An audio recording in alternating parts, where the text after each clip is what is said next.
What's going on, y'all? This is week 4 of the Daily Destroyer, the DFS show for the Dynasty Warzone Network. As always, I'm your co-host, Tyler at FFTylero, joined by my other co-host, Lou at Lou Dog Sports. Lou, how's it going, man? Good. I'm excited to talk some football. It's getting cold out here, so that's how I know it's football season, It's feeling and like we it, got yeah. Lamar Jackson in town this week. So my friends are pretty excited.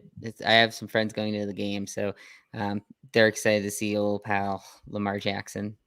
Quick recap of week 3. For myself, it wasn't the best week. I played Fields. I think that really defines my week, but also late swapped off of Andrews to Hawkinson, which ended up really biting me in the ass, and then played Jonathan Taylor as well. So not my best week. Looking for a bounce back. Had a hot week 1. Last 2 weeks have not been as good, but looking for a bounce back week here in week 4. Lou, how did week 3 go for you? I also played Justin Fields, but the Better rest of results. my lineup crushed. Yeah. So I mean, I had a 2v2 I kept going back with during the week, and it was basically like Josh Allen and Fields were my QB matchups, and then I ended up going, instead of Clyde Edwards-Helaire, I did down to Fields and then up to Jonathan Taylor. But then I played Henry and Cup, and I played all these wide receivers that did really well. So I ended up cashing most of my double ups and head to head. So I had a pretty good week overall. We love to hear it, Lou. Love to hear it. Even if my success, our success, your success is our success. As long as one of us is successful. Exactly, man. That's all we can really hope for. Let's kick things off like we always do at the quarterback position, man. There's a lot, like everything's a little tighter this week, in my opinion. There's a lot more interesting plays. There's not a lot of obvious plays at any of the positions for the most part. Looking at these quarterbacks, Lou, let's start out here off at the top. We got Mahomes, 81. Josh Allen finally gets up to 8K. We're not going to see him at 7K again, I do not think. Kyler Murray, 78. Lamar Jackson, 75. When you're building your lineups, looking at these quarterbacks, are any of these guys at the top interesting you, or are you thinking about paying a little bit down at QB in week 4? I think in tournaments they all interest me, but in cash I think I'll pay down a little bit. But of that group, I still think Josh Allen might be my favorite. He's got a good matchup against the Texans, and I think after last week's explosion, like, you'll see a lot of people still playing him. But I think whenever there's big favorites like this, you're just expected to crush. It seems like people stay away from the quarterback, so that could bring his ownership down a little bit. Not sure though, because there's definitely a lot of people that are still touting the idea that, oh well, if they score 28 points, like, a lot of that's going to go through Josh Allen, whether or not, say he's part of 3 touchdowns in this week, then he's still part of that. So even if they win and Zach Moss is getting carries later by the goal line or something like that, but I think it's less certain for cash, because there is that possibility that more Moss or Singletary get a couple of rushing touchdowns early, and then Josh Allen just doesn't need to have as much volume in this game. So that's where I think I'll still play him, because in tournaments he has that upside still for a massive week. Shooting down the list just a little bit, 2 quarterbacks have caught my eye that I'm considering in the moment. Jalen Hurts, 6,900 against KC, and Dak Prescott, 6,700 against the Carolina Panthers.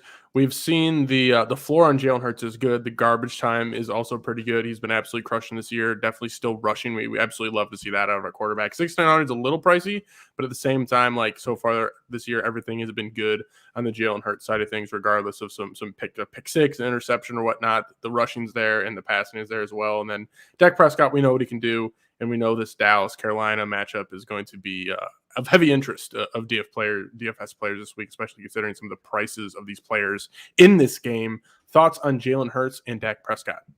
Yeah, I think Dak Prescott is going to be one of, if not the most owned quarterback on this slate. It's a great environment, and the way that Sam Darnold has been playing this year, it does seem like there'll be a lot of back and forth in that game, and the Cowboys defense hasn't been that great either.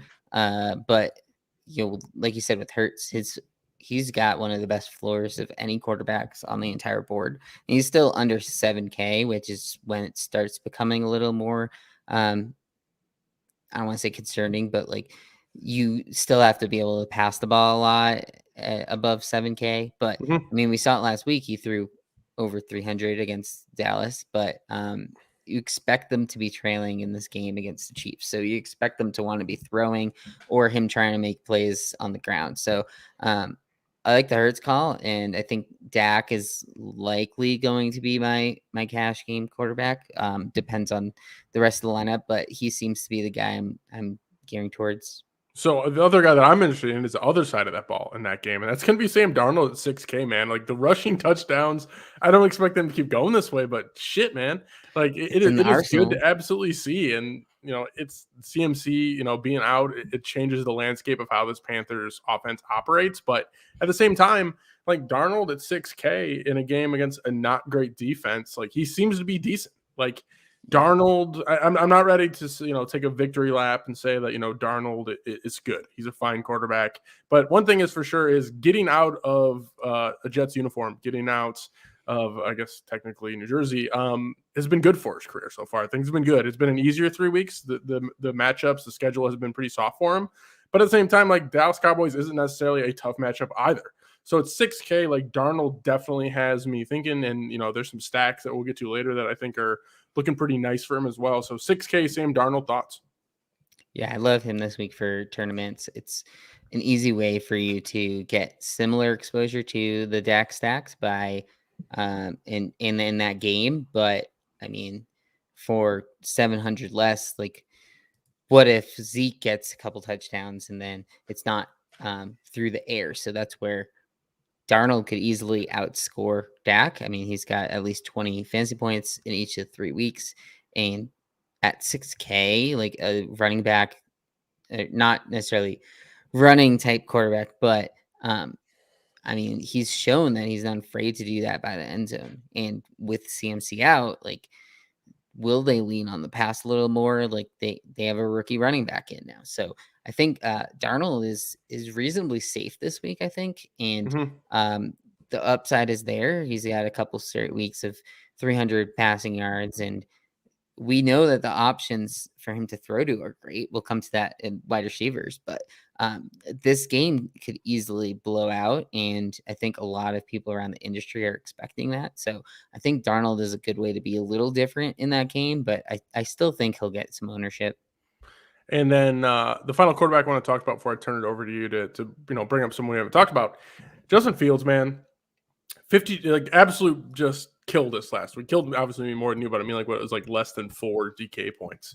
5,200, I believe that was the same price as last week. Didn't go up, but he does get a much softer defense in the Detroit Lions. I mean, the Browns defense looked incredible against the Chicago Bears. I mean, the offensive line, absolutely no chance. Justin Fields has absolutely no chance. The play calling was abysmal, but you got to think it's a plus matchup at that same price against the Detroit Lions, who, the defense isn't as terrible as I've expected, but still it's attackable. It's not very good. 5,200. I expect some people to go, I don't know, back to Justin Fields. It's tough to go back to Justin Fields after last week, but at least considering playing him in this softer matchup, man. So thoughts on getting Justin Fields in there at 5,200? Yeah, I probably won't. The big thing with rookie quarterbacks is, I mean, sometimes they're just not ready for the full workload right away of being an NFL quarterback. And one thing that we expected with Fields was that he would run the ball more than he did last week.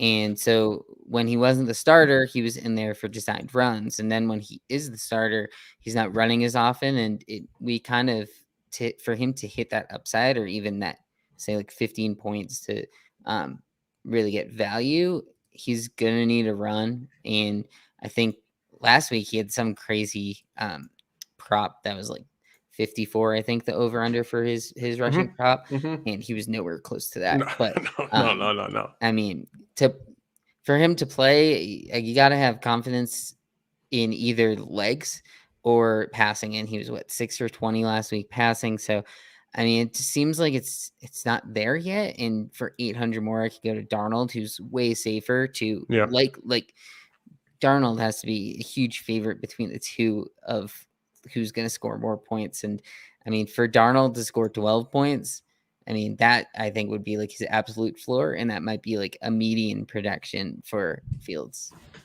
Yeah, man. I hear you. Any quarterbacks that we have not spoke on or had conversations here about that you are heavily interested in playing in at least your cash lineups, possibly in tournaments? No, I think I mean, at that same price, would you just rather play Jacoby Brissett? I mean, like he's not. Maybe. I mean, I'm just not even going there, man. Yeah, but yeah. I mean, in you my bring up a mind, good Jacoby point. Brissett.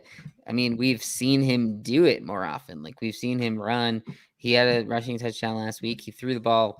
He's 40 and 49 times in the two games so far that he's played. So I think if people are going to be on Fields, like, hey, fire up Brissett in some of those big tournaments. No one's going to want to play him. All right. I know. I mean, you're not wrong, man. Yeah, hit me with your top 3 quarterback plays that you're interested in this week, week 4. Mine's going to be Allen, Prescott, and Darnold. Allen, Dak, Darnold, folks. I can't disagree with those plays. Probably in cash, I'll be going more Dak to Darnold. But that brings us to running back, man. I think the question that we all need to ask ourselves, and I'm asking you, is Derrick Henry, $8,800. The big dog.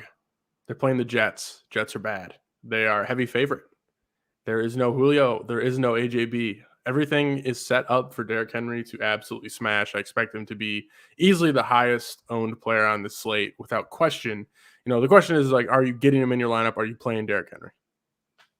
I think right now I'm leaning yes.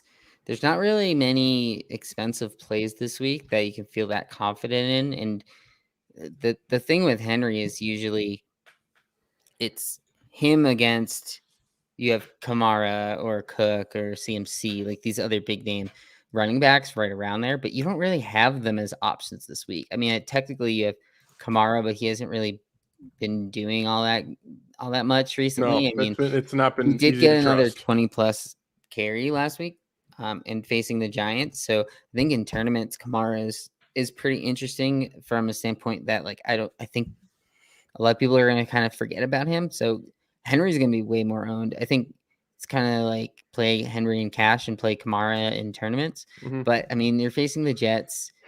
The one problem that I have with it is with all the injuries on Tennessee, like it's everyone knows that Why they're not going to just want toss to 8 lean dudes in on the box? Henry. Yeah, why not just toss 8 dudes in the Yeah. box every single play and say, So, all right, we are challenging Ryan Tannehill to throw to Chester Rogers, Nick Westbrook, and what like Ferk's if he's healthy or Pruitt or something. Like I mean, like that also leads me to Henry might getting some more targets. Like the targets have been good with Henry, man.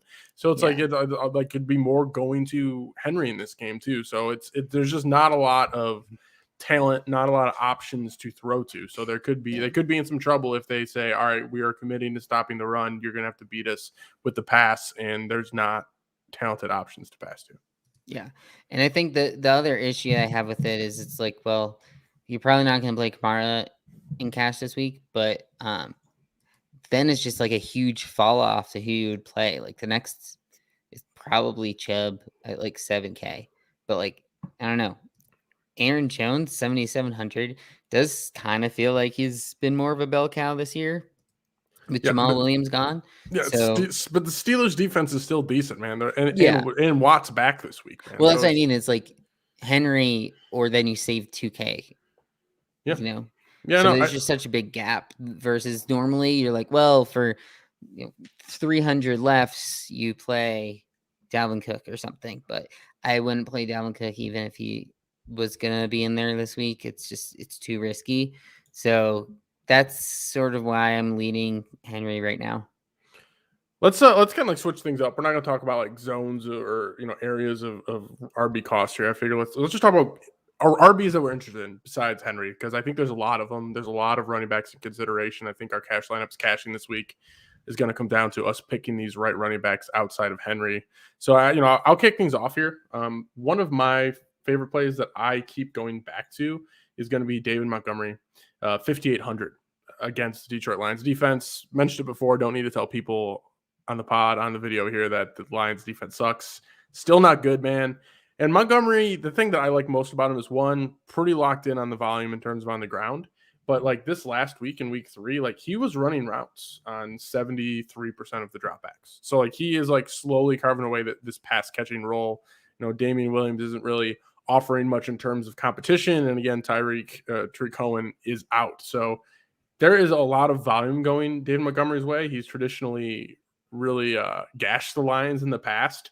And I'm thinking about running backs in this range and running backs that I'm looking at. And it's like, who's got some guaranteed volume? Who's got a good matchup?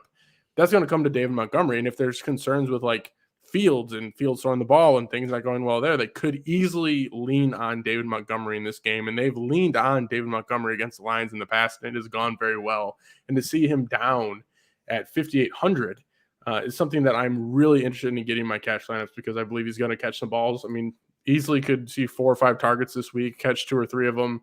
Probably going to see at least 12 to 15 carries on the ground. I feel like out of the rest of the running backs with price considered, David Montgomery is one of those guys in my cash lineups that I'm probably building around with Derrick Henry. Yeah, he seems pretty safe. It's the type of thing where, like what you're saying with Fields, this is the guy who, if Fields is struggling, they're going to lean on a little more. Last week was kind of, we knew going in it was going to be sort of a rough week against Cleveland, but Cleveland just controlled that game. And this is going to be a little more open and lean towards the Bears versus last week. So I think in games like that, and we've seen it in the past, David Montgomery just like loves playing against the Lions, that the likelihood of him getting at least 20 touches in this game, I think is pretty high. And he's basically the guy there at this point. Like, it took him a couple years, but now it seems like he's likely in this game to get 15 to 20 carries and probably a few catches in there. And he's the goal line back that's going to get the touchdowns, and they're expected to win. He's getting the high value touches. The high value touches in that offense in terms of running backs are all going to David Montgomery, man.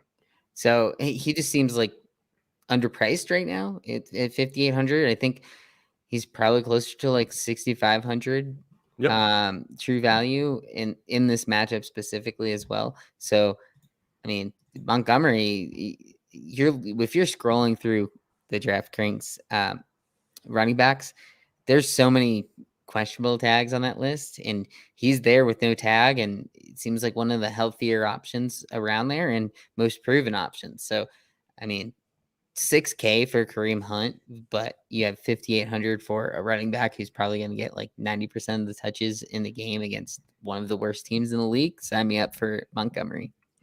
And then another guy, not as hot, not as sexy, but a player that I'm looking at, even in cash, is going to be Daryl Henderson. He is coming off of injury, but things are looking like he is going to be playing, which we absolutely love to see. It really comes down to matchup for me in this one. He's $5,600, $200 cheaper than Montgomery, so it's a bit more of a risk considering it's only a $200 difference. But I think there's a world where all three are being played. I mean, the big thing that comes out to me is like the Cardinals have been bad against the run, and I mean very, very bad against the run.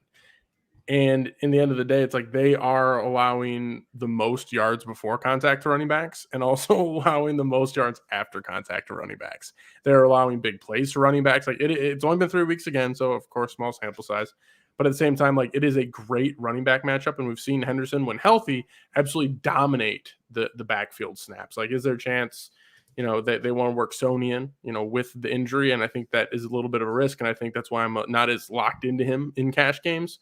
But, at the same time, 5,600 in a really, really good matchup where there are a lot of points expected to be scored. And I expect a lot more people to be on these pass catchers on the Rams side of the ball. That Henderson is one of those guys that I have some interest in, especially if, reports going into Sunday or that, like, yeah, he's fairly healthy. There's not like reports of him splitting time with Sony or anything like that.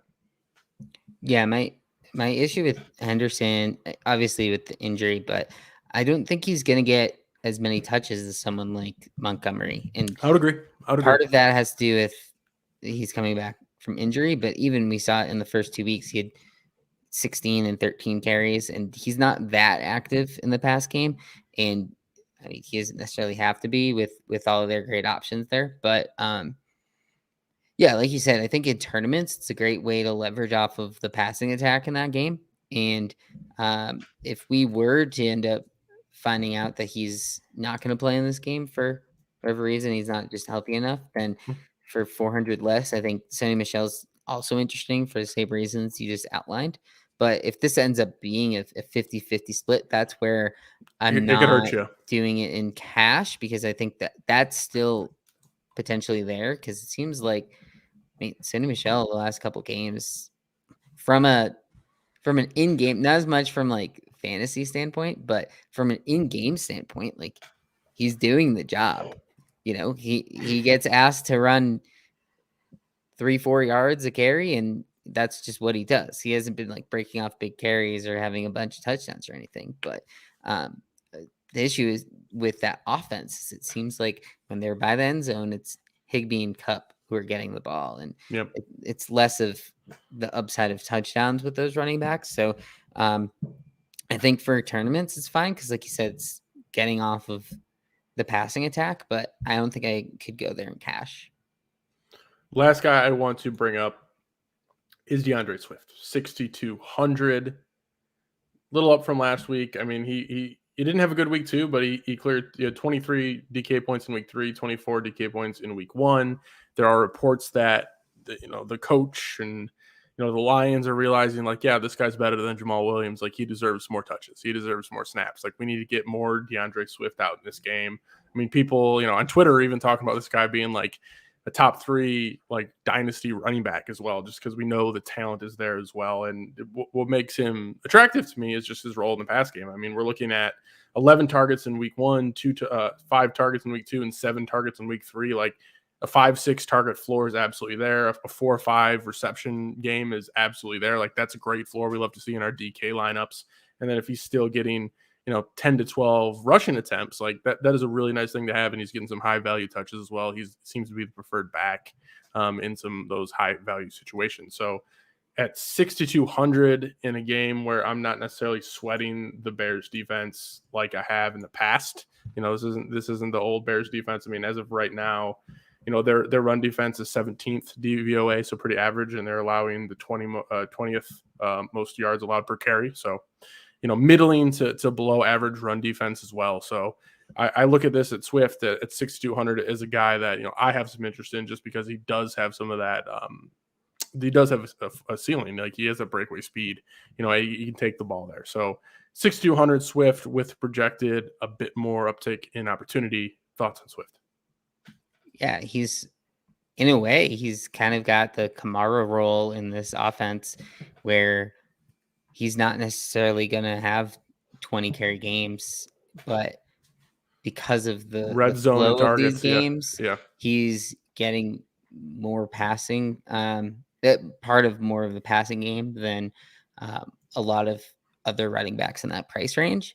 And in DraftKings, like, that's what we like way more, because we want to see every catch is a point versus 10 yards of rushing. So he's getting worked in a safer way, I feel like, than he maybe has in the past, where he's any game, it seems like he could pull up limp, and he's done that in different games. He like comes out of, then comes back in, and it seems like they're tampering with his like workload. So I think when it comes down to it, it's like you're playing him more for the pass game role, but he also seems a lot safer in that range than someone like Antonio Gibson, or like we were saying with Henderson, where Swift is clearly the guy in that offense. It's going to run through Swift and Hawkinson mostly, and Goff isn't afraid to just dump it off to running backs. So he's going to be most involved in a lot of these games. And if we expect this game to be close, or if we're thinking with Montgomery that they're going to be like way ahead, then yeah, Swift is going to have another 5 catch game. Like, would it surprise you if Swift comes out of the season with 100 catches? Now that they have 17 games, 100. I mean, 100 catches would be a lot, but I had him projected like 89, so we're not too far off. And then not to derail too much, but Hodge wants to know when we're talking about NFTs here, Lou. It's not that show, Hodge. It's not that show, but Any quick NFT thing out there? Or what's boiling hot right now? There's fantasy NFTs. The owners club from Justin Herzig and the Own the Moment guys. Like I've been playing that a little bit, and for those they have a side hustle is what they call it, one of the tournaments, and it's you pick 2 of your cards. And for that, I've just been jamming the Minnesota quarterback wide receiver stack and Seattle, and then the LA Chargers. And I just throw those in there each week. And I mean, I've been like at least min cashing each week, but now I picked up the Cardinals wide receivers and I already had a Arizona quarterback. So I'm going to throw that in there as well this week. So it's been fun to like kind of game theory it because a lot of people are going to have similar cards, but yeah, that's been fun to play recently. All right, I've been doing a lot of running back talk here, Lou. I'm gonna turn it over to you, man. Running back, we have mentioned that you have a lot of interest in this week 4 slate. For me, I think it's going to be Henry, then Montgomery. We didn't really talk about it, but I really like Hubbard this week. He had 75% of the snaps after CMC went down, and that's a good way to get off of the passing attack in that a lot of people are going to use for stacks this week. So I like Hubbard as well. And then Chase Edmonds is another cheaper guy I liked. In cash, is Edmonds a guy you're interested in cash necessarily, or more of a tournament? I feel like you could play him in cash because he seems like he has a decent floor, but his upside isn't there. So maybe I'd say in cash, I'd consider Swift too. And then one player that I do want to mention before we start shuffling off of the running backs here, it's going to be Najee Harris. I mean, there's going to be people interested in him. I mean, we're talking 19 freaking targets last week and 14 receptions. I mean, it's absolutely asinine. But when we're playing on DK and you're getting a point for those catches, like that is an absolutely beautiful thing. I think we are expecting Deontay back this week. I believe I saw him off the injury report, but then there is Chase Claypool. I think he had like 15 targets last week who has a hamstring injury. So we're not really too certain there. We know Juju's a little banged up, even though he looks like he's going to play. 6,800 I think is a little too rich for me in this scenario because, we're not going to see that kind of target share again. But at the same time, like I think people are going to be looking at Najee Harris, obviously, because of last week. Thoughts on Najee in this matchup against the Green Bay Packers? I think they just priced him too high. It's the type of thing where he's priced to get, at least 5 catches in this game, which he like easily can, but I don't know. He just hasn't looked that great running the ball. And I don't know. The line's bad. I know. Packers to crush in this game. And it's fair. It's the type of game script that would lean towards Najee, but I think he's just like going to be a hot topic this week. So that might inflate. And he's priced, and he's priced as a hot topic this week. So he's a fade for me. I'd rather just go with Chubb, like right next to there, who's like clearly just in general a better play, or Barkley. Barkley, he showed it last week. Like they unleashed him. Funny, like, they unleashed him, man. Like what's so funny about Saquon is the whole offseason, they're like, is he going to miss time? And it was like, no, he's not going to miss any time. That's like, well, they're going to ease him in, and everyone's like in agreement. It's like, yeah, Saquon's going to get eased in, and then he has like a couple slow weeks out the gate, and people are panicking. It's like, folks, we expected this. This is what we thought was going to happen with Saquon, and then Booker is inactive going into week 3. That bodes really well because he's not a special teams player for Saquon, and they unleashed him, man. He is getting the work that we'd like to see out of Saquon Barkley, and he is a top 6 back going forward, and priced at 6,700 is definitely an interest in me. I think there's just other guys that I like a bit in terms of who I'm going to be playing in my cash lineups. But again, it's like the Saints run defense has been playing well. And I think that there's a little bit of a concern there just because the Giants are just #bad man. So I wouldn't fault anyone for being like, yeah, Saquon, generational talent argument, but still he's a wonderful running back. He's going to be getting the looks. He's going to be getting the volume, but the Giants are just shit. And the Saints run defense has been pretty solid this year. Yeah.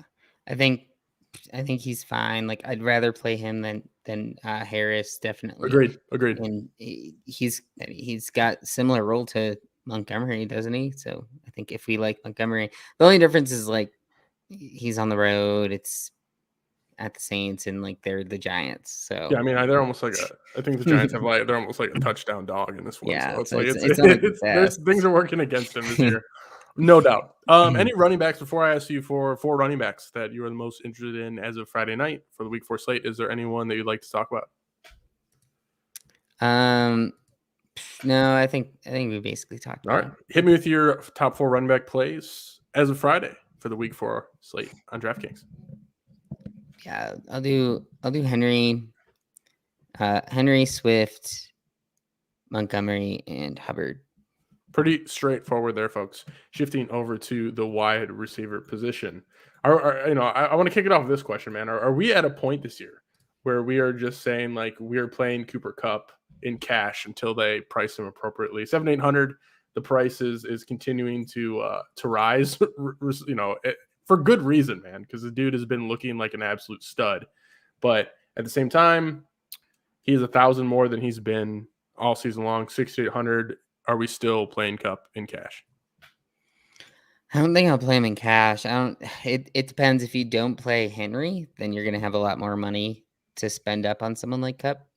I think with the guys around him, he might be the safest. Like it just seems like Stafford loves throwing to this guy, and He does. It we've doesn't seen seem. it I for think he years. just does. Yeah, he just does, mean, man. I'm not saying Cooper Kupp is Calvin Johnson, but we've seen what Stafford can do when he likes a specific wide receiver. And When he's so, they go to breakfast together, man. I mean, Woods has got to start bringing hitting those breakfasts or something, man. So that's something on the other side, man. It's like Kupp, we know he's the guy. It's looked like is there any interest in Robert Woods? I mean, he's still like things haven't been good for him. People are disappointed with where they drafted Robert Woods. He hasn't necessarily been a guy that we are jumping to play so far. I mean, it hasn't been great in terms. I mean, 12, and 6.8 DK points. It's been a bit of a disappointment. He's cheaper than he's been. He was 5,700 for the last 3 weeks. He just dropped down to 53. We do know this game is going to be high scoring. Is there maybe if Woods isn't necessarily a cash play, is there interest in tournaments? Thoughts on Robert Woods, the other side of the cup? I don't think you could play Woods, but I do like a Stafford Woods stack in tournaments. Interests me. You have had so many people are down on Woods right now. Like it's been 3 weeks of disappointment basically, and you see the numbers that Kupp is having, and I mean to an extent, like it could be a Seattle scenario where one of these weeks is going to be a Woods week. It's going to happen at some point, and the best time to play something like that is when people aren't. And I think this is going to be a week where people might have just been burned a few times, especially last week where he was more commonly played in stuff like cash. That his price is only 5,300 now. So that gap between him and Kupp definitely should be closer, but I get why it's different. So I have interest in Woods. Okay. And let's go to the top guys here. I think we talked off the show how we're not that interested in Hopkins. It's just not a guy we're looking at this week, but looking at those other guys, Tyreek, 8K, Devonta Adams, 79K, then let's go to Stephon Diggs at 76. I mean, Tyreek Hill's had 2 disappointments in a row. Like, not to say like he's due, like hashtag analysis here for y'all. Bounce back. Yeah, but it's like, come on. I mean, it's Philadelphia. Their pass fees, it's been decent this year, better than I expected. But at the same time, like it's Tyreek Hill at 8K. Like we're talking the slate breaker here. We all know what he's capable of. Devonta Adams, like probably the most impressive thing about Devonta Adams was last week. Like dude, like came back from the dead there. Like the dude was. Do you see that camera zoom in on his face? And he just didn't even know where he was, and he left for like one play and came back in. Like when I saw him get hit, I was like, well, he's gonna be out at least a week. Like that's a serious concussion. And he was right back. We know DA is that dude. And then Stephon Diggs has been a disappointment this year, but the volume's there. He's leading the league in air yards per game, which we like to see. Like the big plays are coming. So being patient with Diggs, like, is this the week that Diggs does it? So thoughts on Tyreek, Devonta Adams, Stephon Diggs, preference of the 3, cash lineups, tournaments, what have you? Yeah, I think I like Tyreek, maybe the best of all of them. I think a lot of people are going to look at, the last 2 games, he hasn't done much. And right there on DraftKings, it says opponent rank 1 and it's in red. So people are going to think, oh, it's a terrible matchup. But we've seen it doesn't matter the matchup with Tyreek. Like he can get a 70, 80-yard touchdown at any point in time. So I kind of like that if people are going to play him less. And think a lot of people are going to play Mahomes. They're going to go to the Allen Diggs stack. Diggs is kind of interesting too, because last week a lot of people played the Allen Diggs Sanders combo, and the reason they didn't win tournaments is because they had Diggs in there for like 12 points. And so, I mean, one of these weeks, Diggs is going to break 100 yards, and why not against the Texans, right? So I like him too. I probably like Adams the least of the three, and it's not even just like a matchup thing. It's more like ownership wise. I think people are going to lean to him most because he had 18 targets last week, and it was the primetime games. People always come back after those and have a little more ownership because there's more eyes on it versus like a random 4 or 1 o'clock game on Sunday.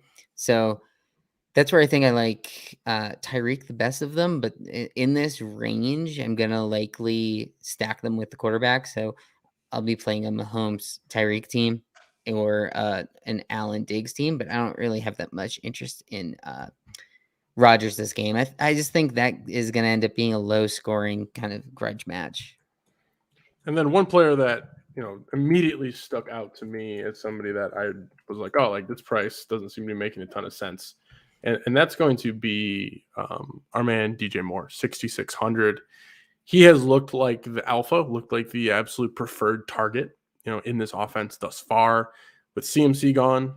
And then, Chuba Hubbard coming in, who's not necessarily known as much of a pass catcher, as obviously not as much CMC. Dan Arnold got traded. Like, he was getting some targets, like not trying to make an argument for like vacated targets here or anything, but it's like there's more opportunity coming for these wide receivers.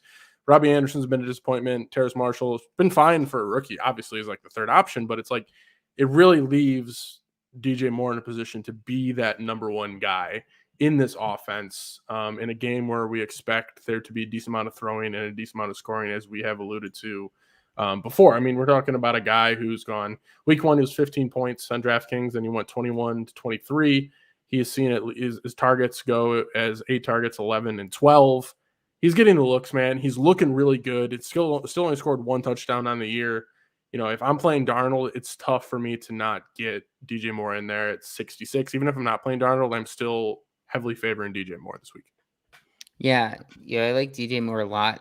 He does seem like the alpha in that offense, and whenever we've seen McCaffrey hurt, it does seem like they lean on DJ Moore within the offense a lot more. And I think Robbie and Terrace are going to be interesting plays in tournaments. And it's likely going to be which of those two did you get correct to win some of those, because like we've been saying, like that game is going to be heavily stacked this week. And with that, you're going to have to kind of figure out which of those two, Robbie or Terrace, is going to be the one that, say, catches a touchdown or gets the 100-yard bonus. And in that sense, like we've seen Robbie Anderson ceiling a lot, even back when he was on the Jets. So I like the idea of Robbie Anderson, I think, this week of those other two.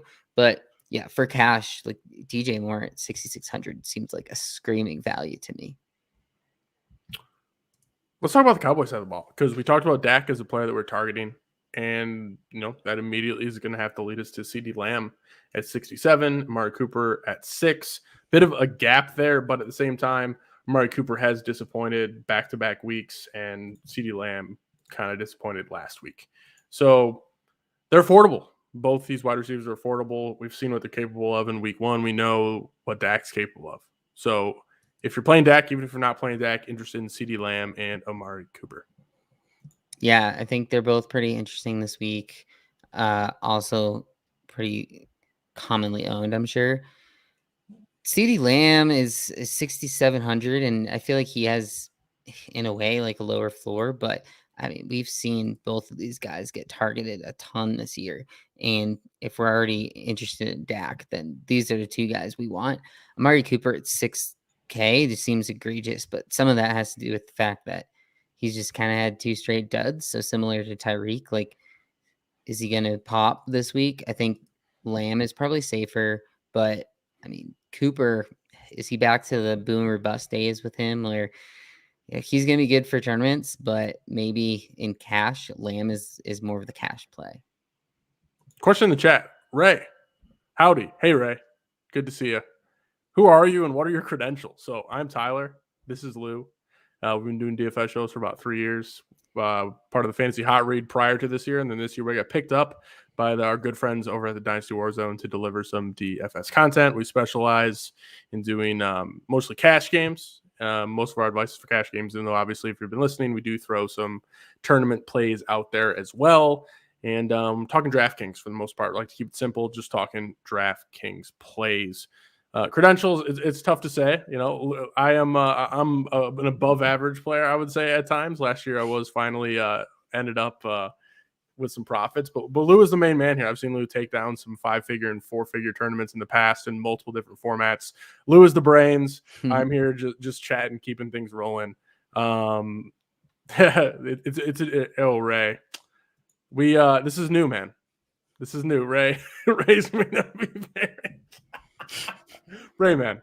This is brand new stuff. We just rolled it out this year, man. Give us a break. We're building it. We're building something here. Yeah, well, I'm glad you found us. I'm glad one or a few listeners, man. This is we're rolling this out brand new this year, man. So hopefully things people start watching in the future, and the pod's got some decent traction so far. We turned this into a podcast, and we deliver that out on a Saturday. So that's going well, babe, man. YouTube's new for Dynasty Warzone. The DFS show's new this year. So rolling it out. We appreciate you being here. Thanks a lot. Let's keep going with the wide receivers, man. Who have we not talked about so far that you have some interest in playing in your lineups? Yeah, I think the mid-range is kind of interesting. Odell, I really like Odell Beckham. He's 5,800, which seems kind of cheap. Like, obviously, he's been not the same Odell as when he was with the Giants. It's been a while. Yeah, I mean, it's been a while since. But, he was back last week. He had his 9 targets. Was pretty heavily targeted in a game that they didn't really have to pass all too much. And yeah, I think Odell is a pretty decent play at 5,800. Like, I like that game environment. The Vikings do like to run a lot of plays. And if they're going to pass, they're going to pass it through Odell in this game. So 5,800, I like him in the mid-range. And then also Cortland Sutton. Sutton's just kind of been pretty decent the last couple weeks, especially, but he's the type of guy who could end up popping off one of these weeks for 100 yards and multiple touchdowns, and I wouldn't be surprised. So this is a game at home against Baltimore. Baltimore is wide receivers. They've allowed a lot of points to their wide receivers, and I think Sutton's the guy for Teddy Bridgewater. Especially because of injuries too, man. We got Hamler out with an ACL. Judy's still out. Things are looking good for Sutton, and the price is very nice. And I think, like, just to kind of hammer home your point of what you were mentioning, at the same time, like the Ravens have been absolutely terrible, man. We saw was it Derek Carr go for 435 passing yards and 2 touchdowns. Then Mahomes did his thing against them in week 2. So Ravens are borderline terrible pass defense. So just something to note. Yeah. So another guy that I kind of like in that similar range in the other side of that game is Malcolm Brown. Malcolm Brown, I mean, he's got at least 6 targets in every game this year, and he's 5,400. We know he has the ceiling, and I don't know, that game could easily be low scored. Marquise Brown. What did I say? Marcus? Malcolm Brown. Oh yeah, Marquise. Yeah. So Marquise Brown has had at least 50 yards in every game and at least 6 targets. So I think he's the type of guy who Lamar is throwing to. And a game against Denver is a little tougher matchup, but for 5,400, like, all you need is one of those catches to really hit. And last week we saw he could have had a very easy, very huge game with, like, missed a couple touchdowns that would have been deep, and you could have been talking about him being a smash play this week. Any other wide receivers you want to get to before I ask you for the 5 wide receiver pool? Do you have interest in Corey Davis? A little revenge game? Revenge game, 5K. I mean, it's just tough to play Jets. I'm not doing Jets in any cash lineups. I mean, that's just basically where I'm at with that. So I think, like, in tournaments, like, sure, take some shots. He is the guy there, but at the same time, man, no, just not doing it in cash. Can't trust any Jets. Yeah. And then, I mean, cheap guys, like all the Tennessee Titans, they have Julio and AJ Brown are out. So You going to Chester Rogers? You going to Westbrook? Like, are you doing either of them? Like, they're very cheap. They open up a lot in your lineup. Yeah, I mean, I would probably lean Westbrook just because of what we saw last week. He seemed to be, 78% of the snaps. He saw 4 targets, caught all 4 of them for 53 yards and a tutty. He seems to be the main beneficiary of the A.J. Brown injury at the very least. So he tied the team in targets last week. So I don't know. I didn't know who he was prior to this, but yeah, he is of interest to me. If I found myself wanting to play some of these more expensive guys, going to Nick Westbrook would be the preferred wide receiver if I'm trying to save some cash.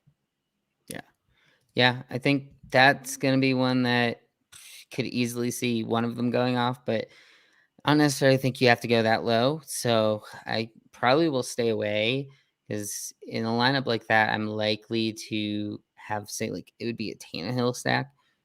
Tannehill with one of those guys. I don't know. It's tough to just play one of them without any other correlation. So I think if you're going to play someone in that lower range, then I don't know if I would even go to that game. Like we talked before the show about Jalen Waddle. If you're going to be doing volume was someone there. cheap, Yep, he's not necessarily the 49. guy that's going to get you 30 fantasy points any week, but you're going to have he had 12 catches last week, and he had 6 the week before. So he's the type of guy who's a volume, and with the Colts playing a lot of zone defense, it's pretty easy to see that Waddle could come out of this game with a little more 15 plus or so points. So he's kind of safe, but I don't know how high his ceiling really is.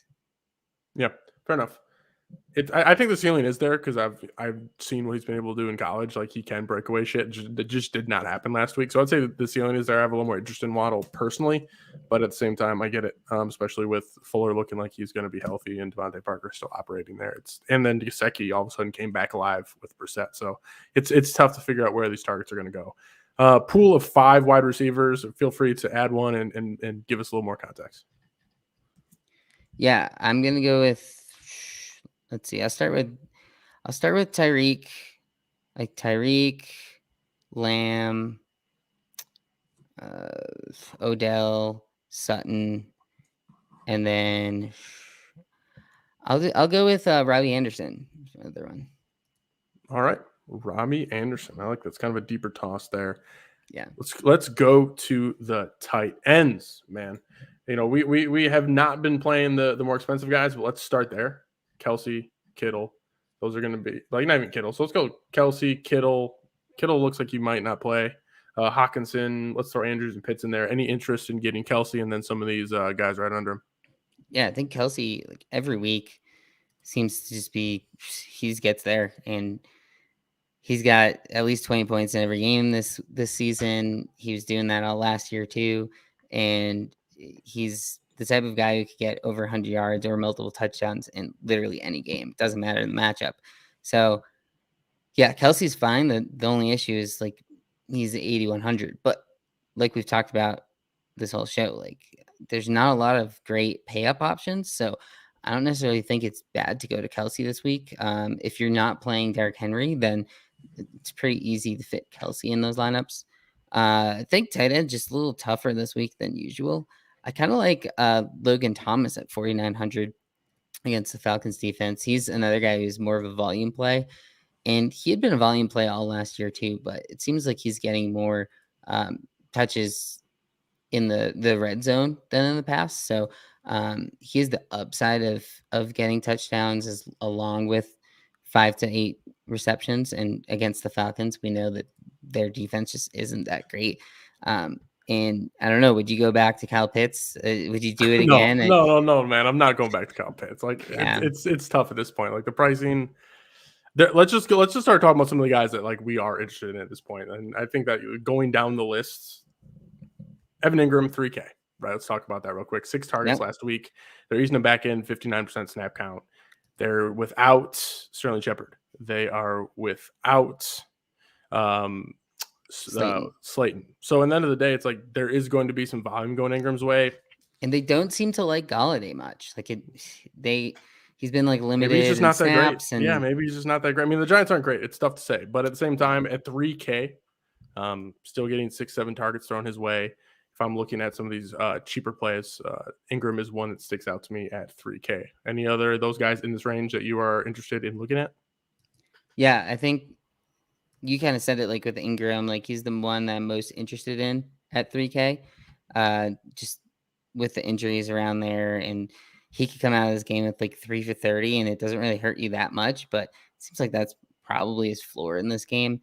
And you never know, like he could have one of those games that he used to have with 8 to 10 catches. So when I saw that he was that cheap, I had a lot more interested in him. I think if he was up in 4K, I wouldn't have as much. The guy I really like this week is Tyler Higby. He's only 4,600, and he had another game of 5 catches, 40 yards, a touchdown last week, and it's Several another teams like him. way. Yeah, no It's another way to get off of Cup, who at some point Cup's going to stop getting 30-point fantasy games. So that's where like I like Higby in that game for exposure, because it's a game that I want to have some sort of exposure to, and Cup's just so expensive that it's hard for me to really get there. And then I think I have more confidence in Higby to continue getting the volume than I do with a guy like Robert Woods. So sure. yeah, I like Higby too. I don't know. You said you kind of like Dalton Schultz. Yeah, Dalton Schultz, over 3,400. Jarwin. Yeah, I mean, like I'm not necessarily loving it. It does look like he's preferred tight end there, and there's a lot went his way last week.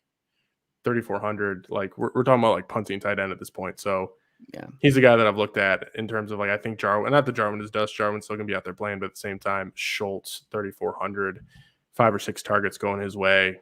Maybe catches another touchdown. Like things. There are worse plays than Schultz around that range for sure. yeah. I mean, a lot of these tight ends when you go that low are just kind of dart throws anyway. Your boy Freiermuth had a touchdown last week. That was a decent call, no doubt. He was a good punt. He's got the touchdown. Things were out there. Too bad I did not freaking play him. Yeah, and your boy Deontay is gonna be back this week. Deontay Johnson. Yeah, man. Love to see it.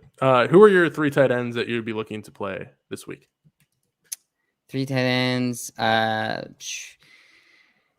like Logan Thomas, Evan Ingram, and Hawkinson probably. Ingram and Hawk bounce back. We'd love to see it. Finish off defense, special teams again. Really not a lot to touch on here. It's just your defense, special teams. A couple that I'm interested in here. It's going to probably be like if I'm just punting the position entirely, like Jets 2K, why not? Lions 2,200, sure. Like those are probably like it. There's really not a lot to say with the defenses in terms of what is just what can I fit. And if I'm don't have a ton of money, Lions and Jets seem to be fine. Like there's not a lot here. Is there anybody want to talk on before I wrap things up here? No, I mean I think it's kind of like you punt down there, or I kind of like the Packers. It just seems like Big Ben is a turnover machine, and he's willing to just get sacked whenever. And if he's going to pass it, he just dumps it off to Harris now. So I kind of like the Packers defense. And I don't know if I would go to someone like the Titans. I think that game could go either way kind of thing, but I'll probably end up just going with the Jets or the Lions. Like you said, Falcons are decent. They're a decent option just because of price. But I don't know. It seems like 3 weeks in, they've already quit on their season. So I don't know if I want to go with the Falcons, but I think they'll be relatively common. All right. Final thoughts. Week 4, DraftKings slate. Lou. And I think a couple of big decision points this week are going to be, do you play Derrick Henry? And then if you don't play Derrick Henry, what are you doing with all that salary? I don't think I necessarily will go with those cheap wide receivers in Tennessee. Like that game could easily just be like low scoring and gross. So I think Derrick Henry is the big decision point this week, which I mean, it seems like every week this season that's been one. But if you don't play Derrick Henry, there's a lot of different options you could do in the mid range. So it's kind of like not necessarily stars and scrubs, but because there's a lot of mid range options. But yeah, Derrick Henry or bust basically this week. Love it, man. Jake, appreciate you. So, Jake, thanks for the shout out, y'all. That's going to do it for the Daily Destroyer Week 4 DFS podcast on the Daily Warzone. Make sure you follow me at FF Tylero, Lou at Lou Dog Sports. That's all we have today, folks. Don't forget, tell somebody you love them. Later.